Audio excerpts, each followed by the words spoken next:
Good morning everybody, welcome to another episode of Lured In Outdoors.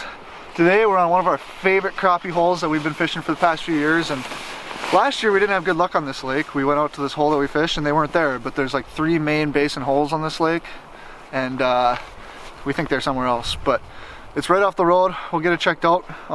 Garrett was actually telling us that we had open water not too long ago, so we're gonna just go out there and check out the spud bar first. Not bring any equipment out there just so we don't fall through. Yeah, it's notoriously known as a spring-fed lake, and spring-fed lakes are naturally warmer. The water circulates more, so the ice doesn't form quite as early and quite as thick.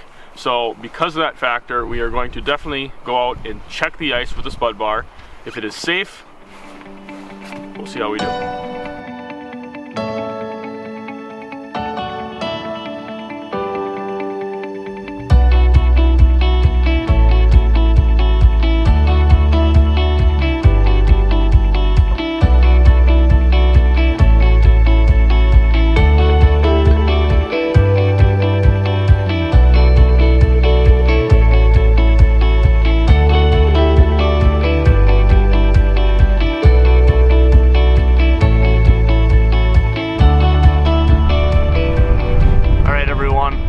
Got out here.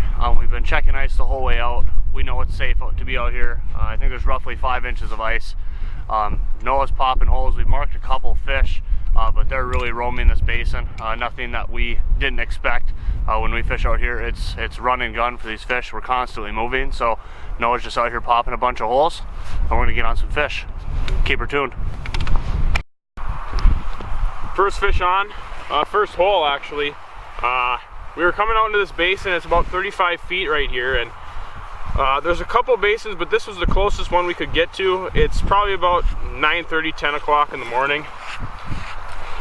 Nice first crappie of the year for me.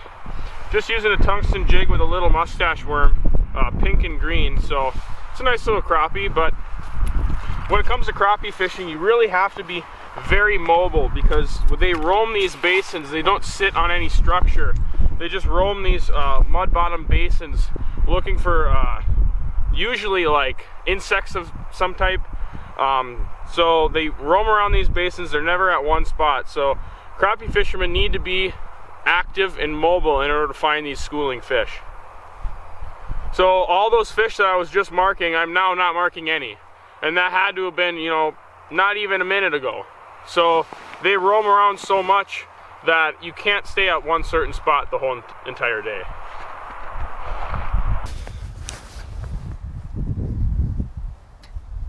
Holy cow, streaking! Holy cow! On. That was crazy. Holy cow.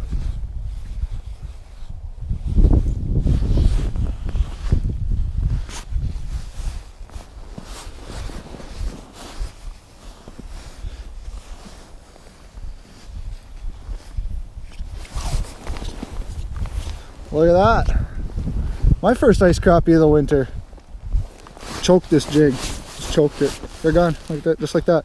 He came up from, I don't know, 32 feet. And I was at about 26. And all I see was that red line just shooting. And this was the fish that was hanging out there before. That I wasn't catching earlier. But I'll tell you why I wasn't catching it. Bye-bye. On over here. Okay.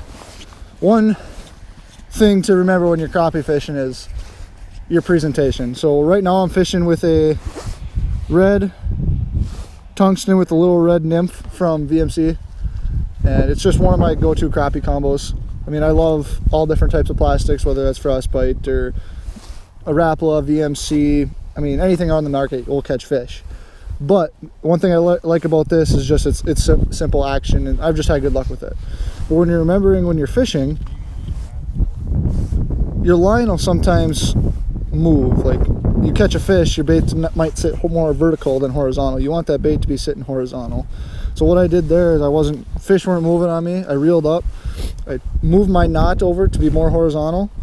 I sent it down like that, and that fish instantly came up and ate it. So one tip to keep in mind when you're on the ice and fishing for crappies. All right, going back down. Drop number 2.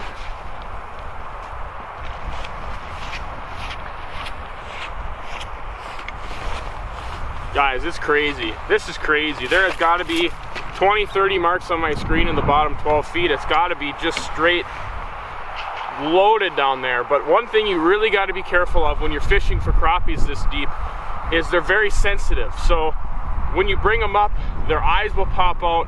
They might swallow their air bladder, and we're not keeping fish today. So you really got to be careful, because if they pop their eyes out or they swallow their air bladder, they're probably not going to live. Granted, that's a really small one, but it's still a lot of fun. And it kicked off.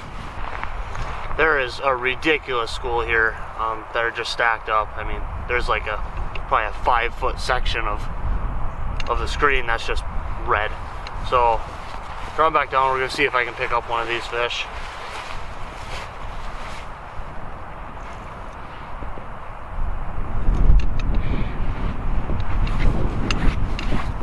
Oh, here we go. Oh, I'm about to get whacked. Yeah, I'm about to get whacked. Oh, pick me up. Oh, wow. Alright, so one thing like Crofty said, just taking your time with these deep water crappies is big. If you're looking to not keep fish like we aren't here. Oh, so it's pulling a little better. Right.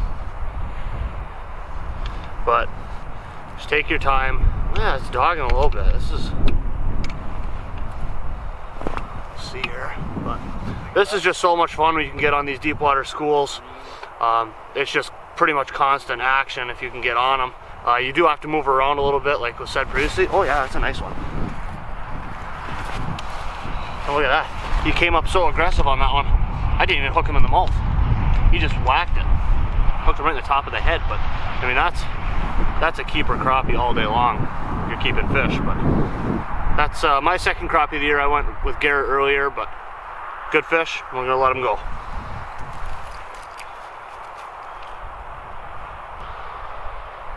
Put on a jigging route, Noah. That's what I'm doing. Okay. And that wind is brutal. Just to let you know, Noah, this school is really thin. Yeah.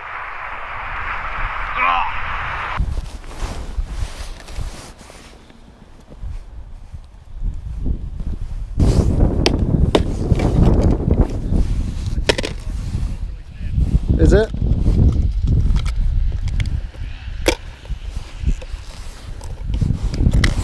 The go-to color of jigging wrap for us. Yellow. I like to call it banana. I don't know what it's actually called.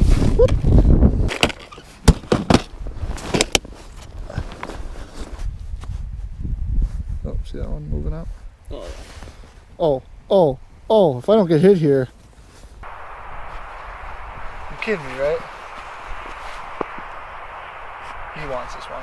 He's gonna eat it eventually here.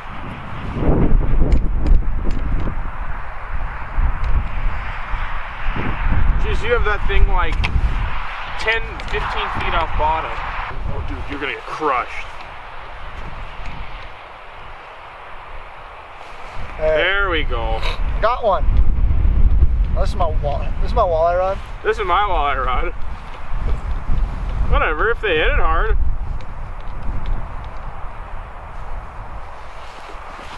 It's also a little bit longer, my copy rod, and it's sit way over the hole. My copy rod. Oh, here he comes. Ooh, good crappie. Good crappie. Look at that. Here, let me take pictures of that one too. Sure. Can't complain about that crappie, and I caught it on a Hold on. banana colored jigging wrap. Ooh, need the pliers. Jared, you catch one yet? Bye bye. No. Oh.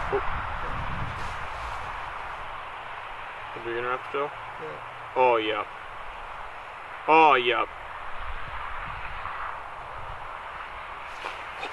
You soon just barely got Yep. it. He'll come back. Just sucked it. He'll come back.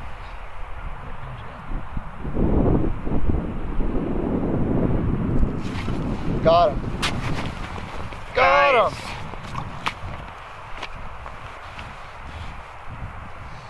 I missed him once. That one flew. That one was He was moving. really moving. He was moving. He wanted it. That's a nice one. Good one to end the day on. Good one to end the day on. So with that, I think we're gonna end our Nice fish. thanks. That was really good. That fish, I think we're gonna end our day out here crappie fishing. I think we've only been out here for what, hour and a half? Yeah. We caught 10 crappies or so. That's pretty good. That was a good day. We just wanted to come out. We knew we only had a couple hours at max before the snowstorm rolls in. We were like, we got Crappie Lake about 5 minutes away. Let's go to it. So Yeah, let's try it out. So yeah, it ended up to be a good day. Yeah, we got some other things that we have to do today. But really from there, we knew that it was going to be storm front coming in, so fishing is always better before a storm front and after a storm front. So we decided, hey, what the heck, Crappie Lake, 5 minutes away from home, sit out there for maybe an hour or two and see if we can pick some crappies off and get a video done. But one other thing we knew coming out is that we didn't have bait. And one thing that we have been able to do in the past is, with this lake especially, is come out here with plastics and jigging wraps, ribbon wraps, hard style baits. It's not necessarily necessary, but necessarily necessary. nice.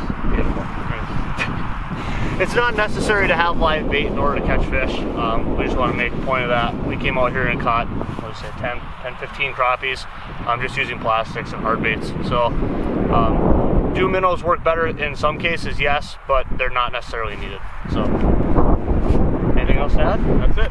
and with that, we'll see you on the next one. Keep it doing.